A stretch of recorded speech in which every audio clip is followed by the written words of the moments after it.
무려 2000년도도 된 수학 퍼즐이 지금 여러분 손에 들린 스마트폰 그리고 컴퓨터를 지키는 핵심 기술이 됐다면 믿으시겠어요? 자, 지금부터 그 진짜 신기한 이야기를 한번 따라가 보시죠. 자, 여러분의 온라인 비밀번호나 은행 정보 같은 거 있잖아요. 그거랑 고대 그리스 수학 퍼즐, 이게 무슨 상관이냐 싶으시죠? 네, 딱 보기엔 정말 아무 관련 없어 보이는데 놀랍게도 이 둘을 연결하는 지점에 바로 우리 현대 기술의 가장 중요한 비밀이 숨어 있습니다. 바로 이겁니다. 이 디지털 자물쇠요. 이 뒤에는 사실 눈에 보이지 않는 아주 강력한 수학의 벽이 쳐져 있는 거죠. 그리고 그 벽의 뿌리를 찾아 거슬러 올라가 보면 우리가 생각하는 것보다 훨씬 더 깊고 오래된 곳까지 가게 됩니다. 자, 그럼 첫 번째 장부터 시작해 볼까요? 모든 이야기의 시작점, 바로 고대 수학적 탐구입니다. 시간을 훌쩍 거슬러서 기원 후 3세기, 당시 지식의 중심이었던 이집트 알렉산드리아로 한번 떠나보겠습니다. 이 사람이 바로 디오판토스, 대수학의 아버지라고도 불리는 인물이죠. 그가 쓴 이 산술이라는 책에 정말 많은 수학 문제들이 담겨 있는데요. 근데 이 문제들이 좀 특별했어요. 아주 중요한 특징이 하나 있었거든요.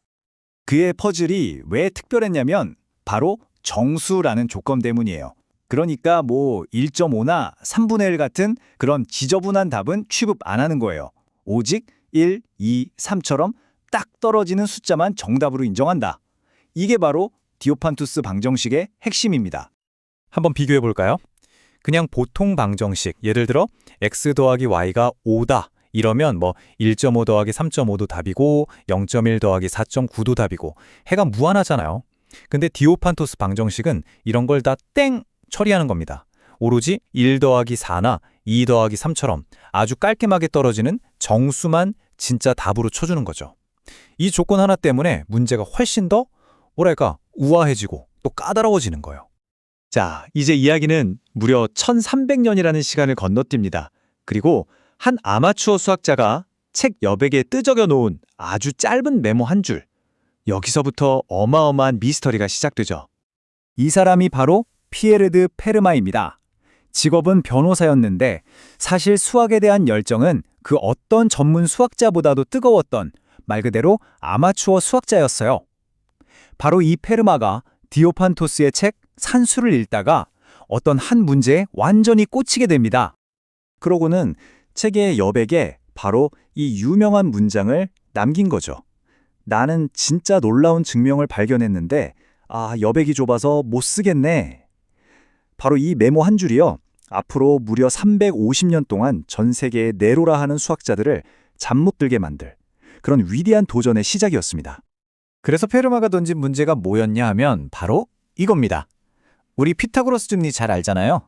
x제곱 더하기 y제곱은 z제곱. 여기선 n이 2인 경우죠. 이때는 3, 4, 5처럼 딱 떨어지는 정수해가 있어요. 그런데 n이 3, 4, 5 이렇게 2보다 커지기만 하면 즉 세제곱, 네제곱으로 넘어가면 절대로 정수해를 찾을 수 없다는 겁니다. 진짜 간단해 보이지 않아요? 하지만 이 간단해 보이는 주장을 증명해낸 사람은 아무도 없었습니다. 그러니까 페르마의 이 메모는 그냥 단순한 퀴즈가 아니었던 거예요. 인류 지성의 한계가 어디까지인가를 시험하는 무려 350년짜리 거대한 수학 마라톤의 출발 신호탄이었던 셈이죠. 정말 이름만 대면 알만한 수많은 천재들이 이 문제에 도전했다가 다들 좌절했습니다. 수학의 왕이라고 불리는 가우스나 오일러 같은 거장들조차도 n이 3일 때나 n이 4일 때처럼 아주 일부의 경우만 증명하는 데 그쳤어요. 그렇게 수백 년이 흘렀습니다. 그리고 마침내 1994년 이 기나긴 터널의 끝이 보이기 시작합니다. 이 기나긴 마라톤의 종지부를 찍은 영웅, 바로 수학자 앤드루 와일스입니다. 이분은요, 무려 7년 동안 외부와 연락을 거의 끊고 다락방에서 오직 이 문제 하나에만 매달렸다고 해요. 그리고 마침내 인류 역사상 가장 유명했던 이 수학 난제를 풀어내는데 성공한 거죠. 자, 좋습니다. 이제 이야기는 현대로 넘어옵니다. 그래서 350년 동안 수학자들이 매달려서 푼 이 문제가 지금 우리랑 무슨 상관이냐고요? 순수한 지적 호기심으로 시작된 이 긴 여정이 지금 이 순간 여러분의 삶과 어떻게 연결되는지, 여기서부터가 진짜 놀라운 반전입니다. 네, 350년 묵은 퍼즐이 풀렸어요. 근데 그래서 어쨌다는 걸까요? 이 순수하고 추상적인 수학의 세계가 어떻게 현실의 기술로 바뀌었는지 그 과정을 한번 같이 따라가 보시죠. 모든 건 여기서 시작돼요. 추상이론. 페르마의 마지막 정리는요. 기존에 있던 수학 도구로는 도저히 풀 수가 없는 문제였어요. 그래서 수학자들은 이 문제를 풀기 위해 타원 곡선이나 모듈러 형식 같은 이름만 들어도 머리 아프죠. 당시에는 정말 누구도 상상 못했던 완전히 새로운 수학의 영역을 만들어내야만 했습니다. 그리고 수십 년이 흘러서 컴퓨터 과학자들이 이 복잡하기 짝이 없는 이론들 속에서 보물을 발견합니다. 바로 어떤 계산은 한쪽 방향으로는 정말 쉬운데 이걸 거꾸로 되돌리는 건 거의 불가능에 가깝다는 원리였죠. 이게 바로 실용적인 알고리즘의 씨앗이 됩니다. 그리고 바로 그 씨앗에서 자라난 알고리즘들이 오늘날 우리가 너무나 당연하게 쓰는 인터넷 뱅킹, 온라인 쇼핑, 또 모든 데이터 통신을 안전하게 지켜주는 핵심 기술, 즉 암호가 된 겁니다. 이거 정말 놀랍지 않아요? 정리해보면 이렇습니다.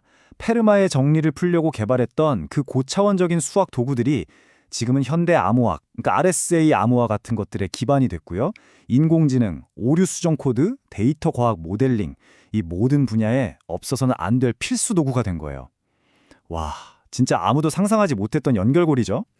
자, 그럼 이걸로 끝일까요? 전만해요. 하나의 위대한 미스테리가 풀렸다는 건 수학의 여정이 끝났다는 게 아니라 오히려 새로운 문이 활짝 열렸다는 뜻입니다.